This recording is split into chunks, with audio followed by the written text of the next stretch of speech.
Hello friends, welcome back to Z square classes. रखे आपको सबसे आगे। दोस्तों, जैसा कि आप लोगों को पता है, रोज़ रात 10 बजे हमारी Allahabad high court RO making series की क्लासेस चल रही हैं, जिसकी एक क्लास कल हुई थी। अगर आपने अभी तक वो वीडियो नहीं देखा है तो इस वीडियो को ज़रूर देख लेना। मैं उसका लिंक डिस्क्रिप्शन में दे दूंगा। और ये सीरीज़ कैसे बेहतर है ये हमारे सारे सब्सक्राइबर को पता है। डेली मैं आप लोगों को मॉडर्न हिस्ट्री का बारी बारी से एक एक टॉपिक याद करने देता हूं, और पहले आप लोग वो टॉपिक बहुत अच्छे से कवर करते हैं और फिर टेस्ट देते हैं, जिससे कि आप प्रत्येक टॉपिक को इतने अच्छे से कवर कर पाते हैं कि अगर इन टॉपिक से कोई भी क्वेश्चन किसी भी एग्जाम में आता है ना, तो आपका एक भी क्वेश्चन गलत नहीं हो सकता।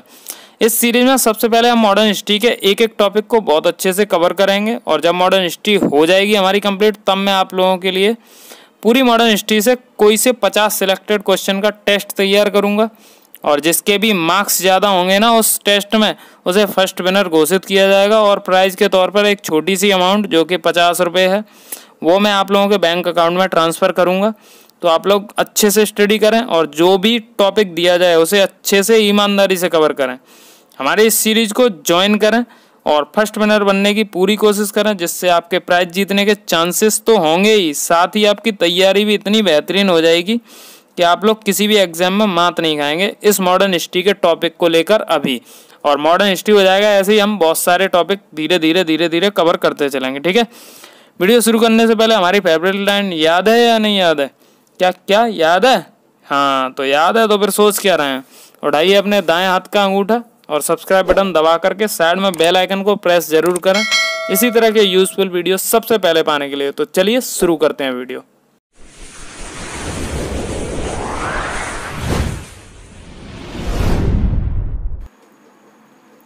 तो अब अपने फर्स्ट क्वेश्चन की ओर बढ़ते हैं।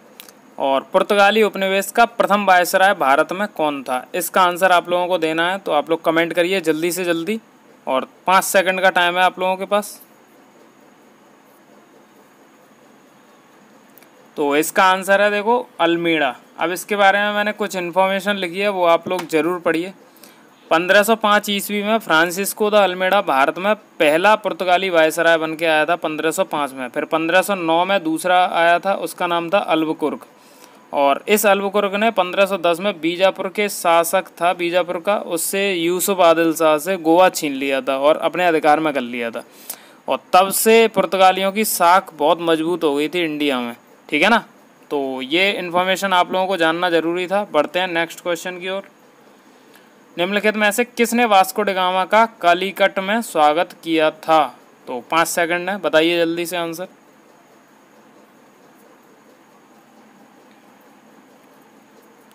तो इसका आंसर है जैमोरिन। इसके लिए भी मैंने थोड़ी सी इन्फॉर्मेशन लिखी है, इसको पढ़िए ज़रा। वास्को ड गामा भारत के पश्चिमी तट पर पहुंचा था और एक बंदरगाह था कलीकट। 20 मई 1498 ईस्वी को पहुंचा था यहाँ पे, और पहुंच करके भारत के नए समुद्री मार्ग की खोज करी थी इसने। तत्कालीन शासक था जैमोरिन कलीकट का, उसने वास्को ड गामा का स्वागत किया। वास्को ड गामा के भारत आगमन से पुर्तगाली और भारत के बीच में जो व्यापार का क्षेत्र था, वो एक नया युग प्रारंभ हुआ वहाँ से। वास्को ड गामा ने भारत में काली मिर्च के व्यापार से लगभग 60 गुना अधिक मुनाफा कमाया, और जिससे अन्य पुर्तगाली जो व्यापारी थे उन्होंने भी यहाँ पे व्यापार करना शुरू कर दिया, और भारत में कलीकट, गोवा, दमनदीप एवं हुगली के बंदरगाहों में अपनी अपनी व्यापारिक कोठियाँ स्थापित की। ठीक है, तो ये हो गया हमारा सेकंड क्वेश्चन। अब बढ़ते हैं थर्ड क्वेश्चन की ओर। तो अब इसमें आपको मिलान करना है। समुद्री यात्री हैं Vasco da Gama, Christopher Columbus, Captain Cook, Tasman, और ये किस देश के हैं ये आप लोगों को मैच करना है इसमें से। तो 10 सेकंड है आप लोगों के पास, बताइए कौन सा आंसर हो सकता है।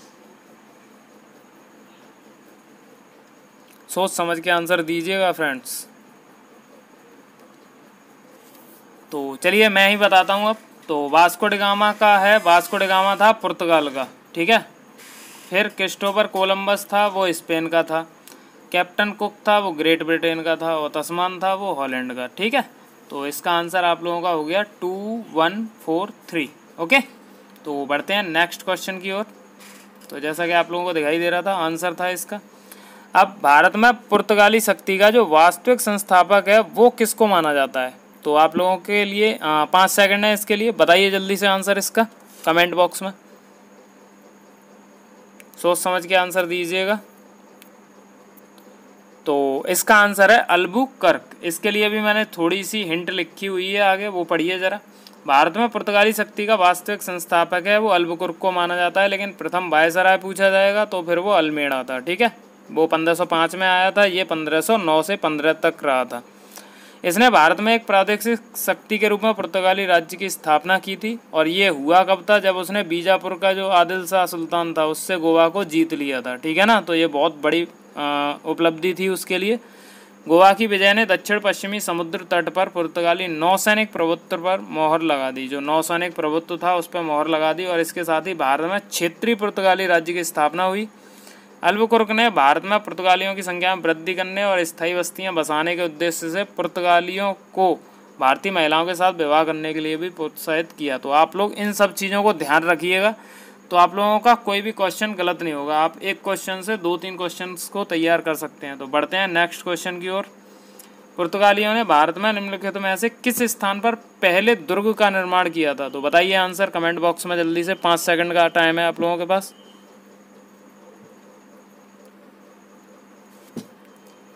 तो इसका आंसर है देखिए कोचीन। तो पुर्तगालियों के भारत में प्रथम दुर्ग, पुर्तगालियों ने जो प्रथम दुर्ग बनाया था भारत में, प्रथम यूरोपीय दुर्ग माना जाता है इसको, और इसका निर्माण हुआ था वो अल्फांसो द अल्बुकर्क के टाइम पे हुआ था। अब आप लोग सोच रहे होंगे कि 1503 में इसमें लिखा है कि 1503 में करा दिया, लेकिन 1503 में तो अल्बुकर्क था ही नहीं। तो भाई यहाँ पे लिखा है देखो, इस समय ये वायसराय नहीं था, दुनिया में तो था कि नहीं था? ठीक है, तो पहले वायसराय जो बना था वो अल्मेड़ा बना था, लेकिन अल्बुकर्क पहले ही आ गया था अल्मेड़ा से पहले भी, और इसने पहले दुर्ग का निर्माण कराया था, वो कराया था कोचीन में। ठीक है ना, अज्जी द्वीप और कन्नूर में पुर्तगाली दुर्गों का निर्माण फ्रांसिस्को द अल्मेड़ा द्वारा 1505 ईस्वी में कराया गया। तो सबसे पहले कहाँ कराया गया? 1503 में कोचीन में। ठीक है, आई होप आप लोगों को वीडियो पसंद आ रहा होगा, तो लाइक ज़रूर करें वीडियो को, और चैनल सब्सक्राइब नहीं किया तो सब्सक्राइब ज़रूर कर लें, क्योंकि जो भी इन सीरीज़ को फॉलो करेगा और पूरी मॉडर्न हिस्ट्री मैं कवर कराऊंगा यहाँ पे, एक एक टॉपिक वाइज आप लोगों को डेली क्वेश्चन दिया करूँगा, एक टॉपिक दिया करूँगा, वो आप लोगों को अच्छे से कवर करना है और पूरी सीरीज ऐसे ही फॉलो करनी है। और लास्ट में एक मैं टेस्ट रखूँगा, अगर आप लोगों के बेहतर मार्क्स रहे उसमें तो आप लोगों को कुछ प्राइज़ के तौर पर कुछ अमाउंट भी मैं भेजूँगा आप लोगों के अकाउंट में। ठीक है ना, तो पैसे भी कमाइए, और फर्स्ट जो विनर होगा उसका नाम भी मैं इसमें घोषित करूंगा। ठीक है ना, तो आप लोगों के लिए बहुत प्राउड वाली बात हो सकती है ये। चलिए बढ़ते हैं नेक्स्ट क्वेश्चन की ओर। मध्यकाल में सर्वप्रथम भारत से व्यापार संबंध स्थापित करने वाले कौन थे? मिडिवल काल में मतलब सबसे पहले व्यापार संबंध किसने स्थापित किया? तो अगर आपने पीछे वाले क्वेश्चन अच्छे से पढ़े हैं तो आप लोगों को पता चल ही गया होगा कौन सा आंसर है। बताइए जल्दी से कमेंट बॉक्स में, सोच समझ के बताइएगा। ठीक है, तो जैसा कि आप लोगों को पता है सबसे पहले पुर्तगाली ही आए थे, तो पुर्तगालियों ने ही करा होगा। अब इसके लिए भी कुछ हिंट लिखी है मैंने, वो पढ़िए ज़रा। मध्यकाल में सर्वप्रथम भारत से व्यापार संबंध स्थापित करने वाले पुर्तगाली थे। प्रथम पुर्तगीज तथा यूरोपीय यात्री वास्को ड गामा था, जो कई दिनों की समुद्री यात्रा के बाद एक गुजराती पथ प्रदर्शक था जिसका नाम था अब्दुल मजीद। उसकी सहायता से 1498 ईस्वी में कलिकट भारत के समुद्र तट पर पहुंचा था। और भारत में यूरोपीय व्यापारिक कंपनियों के आगमन का क्रम ये है, पहले पुर्तगाली आए थे, फिर डच आए थे, फिर अंग्रेज, फिर डेनिश, फिर फ्रांसीसी। ठीक है, तो भारत में पुर्तगाली सबसे पहले 1498 में आए थे और सबसे अंत में गए थे 1961 में। तो ये भी क्वेश्चन पूछा जाता है कि भारत में सबसे पहले कौन से व्यापारी आए और सबसे बाद में कौन गए। ठीक है ना, सबसे बाद में सबसे पहले आए और सबसे बाद में कौन गए थे, कौन से यूरोपीय व्यापारी थे। ठीक, तो आई होप आप लोगों को ये भी समझ में आया होगा। अब आगे बढ़ते हैं नेक्स्ट क्वेश्चन पे। बंगाल की निम्नलिखित फैक्ट्रियों में से एक जो पुर्तगालियों द्वारा स्थापित की गई थी वो कौन सी थी? तो बताइए जल्दी से कमेंट बॉक्स में आंसर इसका, सोच समझ के दीजिएगा आंसर इसका। ठीक है ना, तो आई होप आप लोगों ने अच्छे से दे दिया होगा। अब बढ़ते हैं आगे और इसका आंसर बताते हैं। तो इसका आंसर है हुगली। 1534 ईस्वी में पुर्तगालियों ने बंगाल के शासक गयासुद्दीन महमूद शाह से, पुर्तगालियों ने बंगाल के शासक थे गयासुद्दीन महमूद शाह, उनसे सतगांव और चटगांव इनमें अपनी फैक्ट्री स्थापित करने के लिए अनुमति प्राप्त कर ली थी। इसके बाद संपूर्ण बंगाल में अनेक पुर्तगाली बस्तियों की स्थापना भी करी इनने। और चटगांव जो था उसे महान बंदरगाह के रूप में अभिकृत करते थे, उनके द्वारा उपयोग किया जाता रहा। किंतु 16वीं सदी में सतगांव का पतन हो गया और उसका स्थान किसने ले लिया? हुगली ने। तो ऑप्शन के अकॉर्डिंग हमारा हुगली आंसर करेक्ट है। ठीक है, बढ़ते हैं नेक्स्ट क्वेश्चन की ओर। हुगली को बंगाल की खाड़ी में समुद्री लूटपाट के लिए किसने अड्डा बनाया था? बहुत ही इंपॉर्टेंट क्वेश्चन है, जल्दी से बताइए आंसर इसका कमेंट बॉक्स में, सोच समझ के आंसर दीजिएगा। तो इसका आंसर है भाइयों पुर्तगाली। देखते हैं इसकी हेडिंग क्या है। पुर्तगालियों द्वारा हुगली को बंगाल की खाड़ी में समुद्री लूटपाट के लिए अड्डे के रूप में इस्तेमाल किया जाता था। तो यानी पुर्तगाली इसको इस्तेमाल करते थे, हुगली को बंगाल की खाड़ी में समुद्री लूटपाट के लिए अड्डे के रूप में। और 1632 में मुगल बादशाह शाहजहाँ थे जिन्होंने हुगली में पुर्तगाली बस्तियों को पूरी तरह नष्ट करवा दिया और 1000 से ज़्यादा पुर्तगालियों को जो पुर्तगाली निवासी थे उनको बंदी भी बना लिया था। ठीक है ना।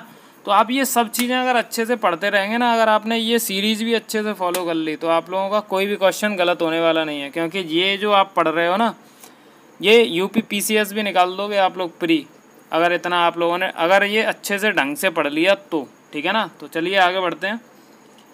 भारत के साथ व्यापार के लिए सर्वप्रथम संयुक्त पूंजी कंपनी इन लोगों ने आरंभ करी। अब इन चारों में से बताना है कि किसने संयुक्त पूंजी कंपनी किसने स्टार्ट करी थी। तो 5 सेकंड का टाइम है आप लोगों के पास, बताइए जल्दी से आंसर।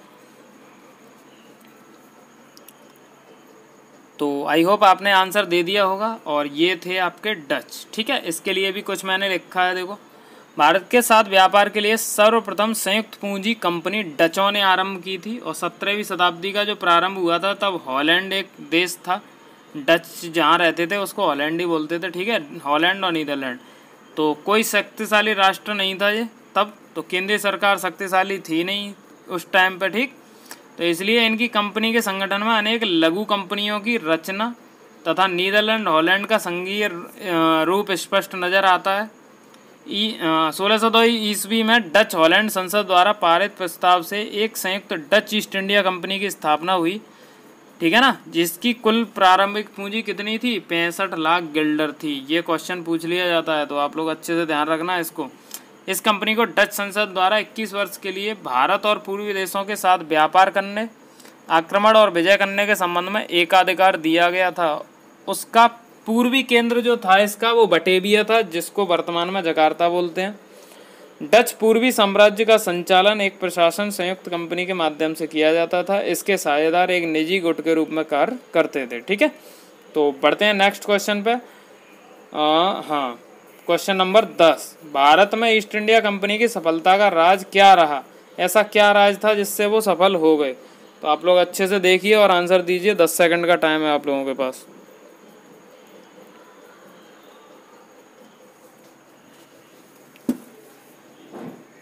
तो इसका आंसर है, देखो, भारत में राष्ट्रीय भावना की कमी थी। कंपनी की सेना को पश्चिमी प्रशिक्षण मिला था और उनके पास आधुनिक हथियार थे। ये भी एक बड़ा फैक्टर था जिससे कि ईस्ट इंडिया कंपनी सफल हो सकी। भारतीय सैनिकों में राष्ट्रीय भावना की कमी थी, इसकी वजह से उन्हें जो भी अच्छा वेतन देता था वो अपनी सेवा में ला सकता था। तो ये तीनों ही कारण बिल्कुल जेन्युइन है।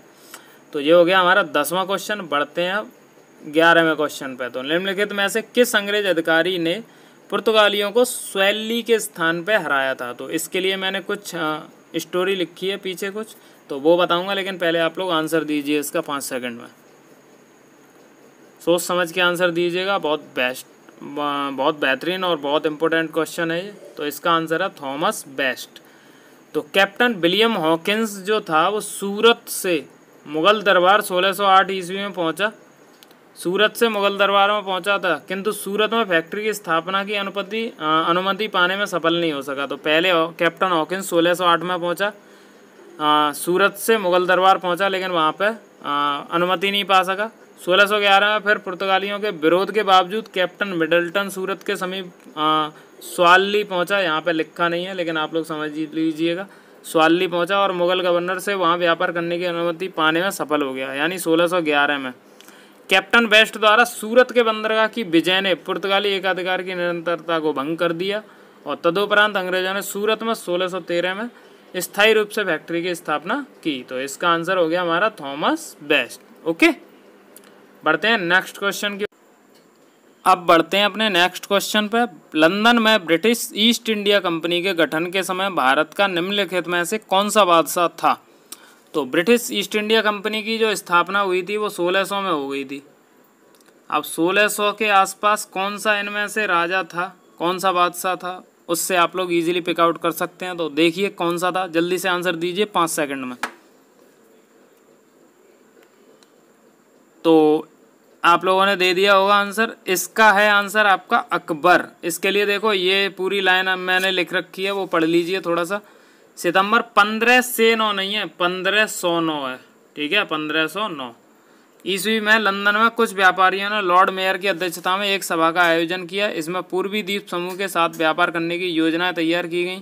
इन व्यापारियों ने पूर्व के देशों के साथ व्यापार करने के आशय से 1599 है ये भी, ठीक है ना, ईस्वी में एक कंपनी का गठन किया। इसका नाम governor and company of merchant of London trading into the East Indies रखा गया।